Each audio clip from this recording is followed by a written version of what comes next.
نماز میں وسوسے بہت آتے ہیں, کیسے بھگایا جائے؟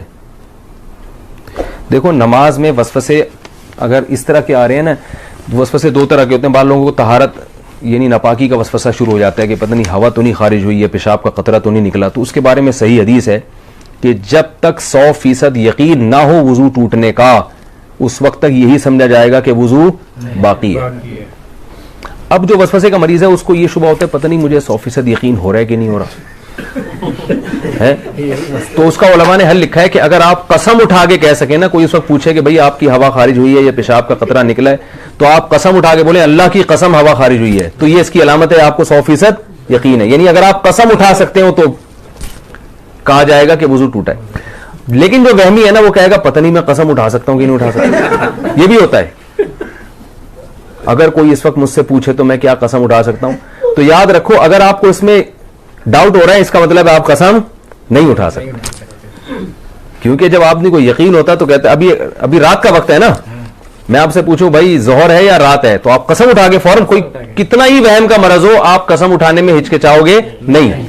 تو اگر یہ ہو رہا ہے پتہ نہیں قسم اٹھا سکتا ہوں, تو یہ اس کی علامت ہے کہ آپ قسم نہیں اٹھا سکتے اور آپ کا وضو نہیں ٹوٹا. پھر یہ فکر نہ کریں کہ حقیقت میں ہوا خارج ہوئی ہے نہیں ہوئی ہے, بس اللہ اس کے رسول نے جب کہہ دیا کہ آپ کا وضو باقی ہے تو وضو باقی ہے. دوسرا وسوسہ تجوید کا ہوتا ہے. الحمدللہ کو الحمد پتہ نہیں ہا حلق سے نکل رہا ہے کہ نہیں نکل رہا, یہ بھی ہوتا ہے. اتنی زور زور سے پڑھتے ہیں کہ ساتھ والے کے لیے نماز پڑھنا مشکل ہو جاتا ہے. تو ایسے وسوسے کے مریض کو چاہیے بس جلدی سے پڑھ لیا کرے.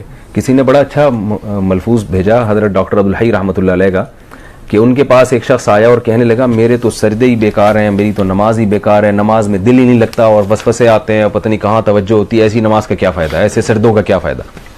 انہوں نے کہا یہ جو تم عجیب سی اور عجیب سے سجدے کر رہے ہو جس میں تمہیں وسوسے آ رہے ہیں, کیا یہ سجدہ مجھے کر سکتے ہو ایسا سجدہ؟ انہوں نے کہا نہیں یہ تو نہیں کر سکتا. کتنی کیا پیاری دلیل ہے. انہوں نے کہا اس کا مطلب ہے کہ یہ وہی سجدہ ہے جو صرف کس کے سامنے ہوگا, اللہ کے سامنے. اس کا مطلب یہ قبول ہو رہا ہے, تبھی یہ کسی اور کے سامنے نہیں ہو سکتا.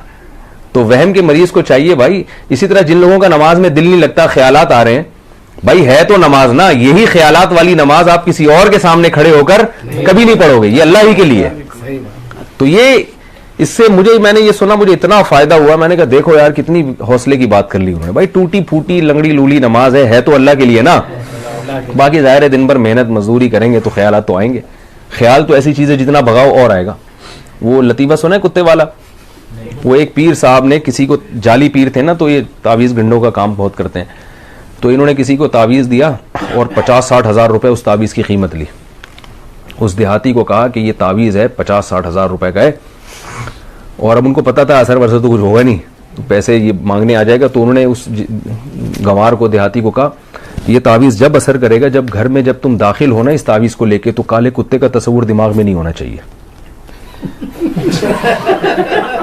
اب آپ بتاؤ کون گھر میں داخل ہوتا ہے تو کالے کتے کا تصور ہوتا ہے؟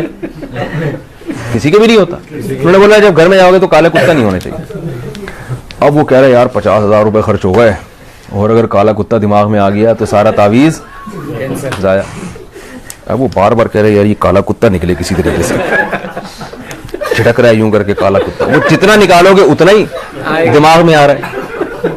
اب گھر کی دہلیز پہ پہنچ گیا تو یوں کر کے کتا نکال رہا ہے, اور آ بھی کالا ہی رہا ہے.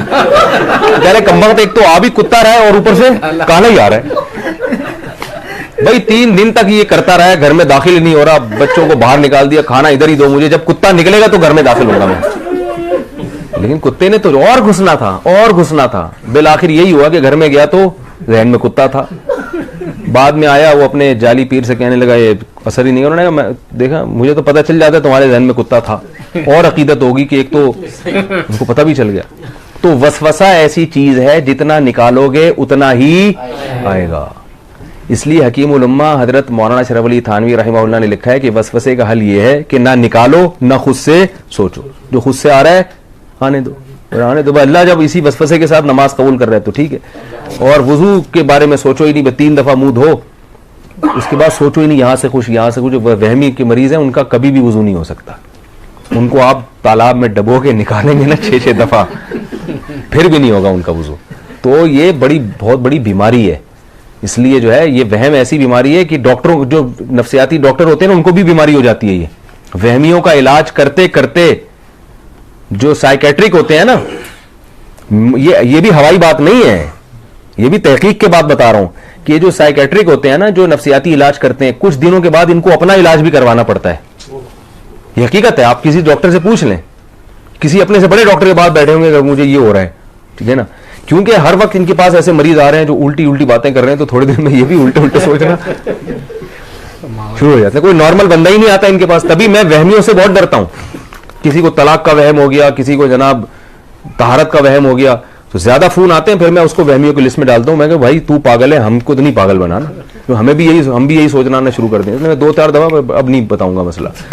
تو وہ کیا ہوا تھا, وہ ایک اسی طرح ایک بندہ کیا, اس کو وہم ہو گیا تھا کہ میں بندر ہوں. تو وہ ڈاکٹر صاحب کے پاس گیا, ڈاکٹر صاحب مجھے وہم ہے کہ میں بندر ہوں. ڈاکٹر نے کہا پنکھے سے نیچے اتر کے تو بات کروں گا نا بھائی میں.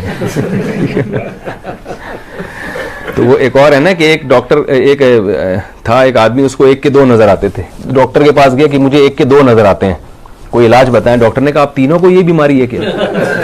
آپ تینوں آدمی کو یہ بیماری. تو بعض دفعہ ڈاکٹر خود اس میں مبتلا ہوتا ہے. تو وہم کا علاج خود ہی کر سکتے ہیں بھائی. وہ کیا ہے کہ وہم کو لفٹ نہ کرائیں. اے ٹی ایم کارڈ سے خاص جگہ سے خریداری پر ڈسکاؤنٹ کا حکم. میرا ایک بینک اکاؤنٹ ہے, اس کی طرف سے یہ آفر آتی ہے کہ اگر آپ فلاں ویب سائٹ سے آن لائن خریداری کریں اور پیمنٹ اسی بینک کے ڈیبٹ کارڈ یا اے ٹی ایم کارڈ سے کریں تو آپ کو 10 یا 20% ڈسکاؤنٹ ملے گا.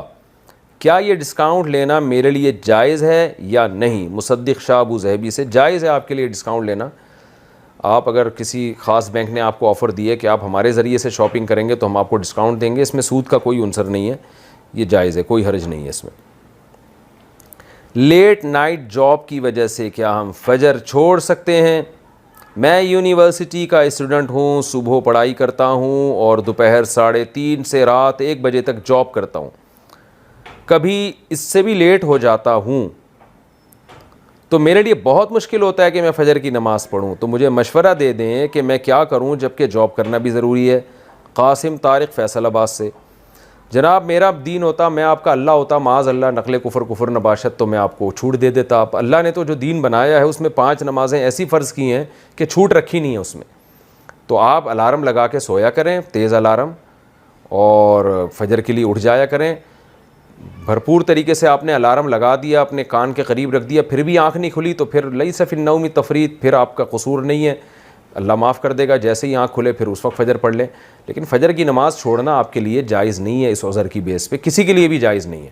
تو 5 نمازیں یہ اسلام کا رکن ہے, ان میں چھوڑنے کا آپشن کسی مسلمان کے پاس نہیں ہے. لہذا جیسے آپ کے لیے کمانا ضروری ہے, بالکل اس سے بھی زیادہ آپ کے لیے نماز پڑھنا بھی ضروری ہے. تو اس لیے آپ اپنی جان پہ رحم کھائیں. قیامت کے دن جو سب سے پہلا حساب و کتاب ہوگا وہ نماز کا ہوگا. تو آپ الارم لگا کے سویا کریں, اٹھ کے نماز پڑھیں, مسجد میں جائیں, جماعت سے نماز پڑھ کے آ کے دوبارہ سو جائیں. اس میں کیا حرج ہے؟ کچھ دن تک نیند ڈسٹرب ہوگی, اس کے بعد عادت ہو جائے گی آپ کو. پیشاب روک کر نماز پڑھنا جائز ہے؟ یہاں یونان میں کافی ٹھنڈ ہوتی ہے, اکثر ایک وضو سے 2-3 نمازیں پڑھنے کی کوشش ہوتی ہیں. مثلاً اگر عصر کے لیے وضو کیا تو اسی وضو سے مغرب کی نماز پڑھتے ہیں. اس دوران اگر پیشاب آتا ہو تو اسے روک کر رکھتے ہیں اور سوچتے ہیں کہ نماز کے بعد جا کر کریں گے. اگر پیشاب روک کر نماز پڑھنا جائز ہے یا نہیں؟ الماس صاحب یونان سے.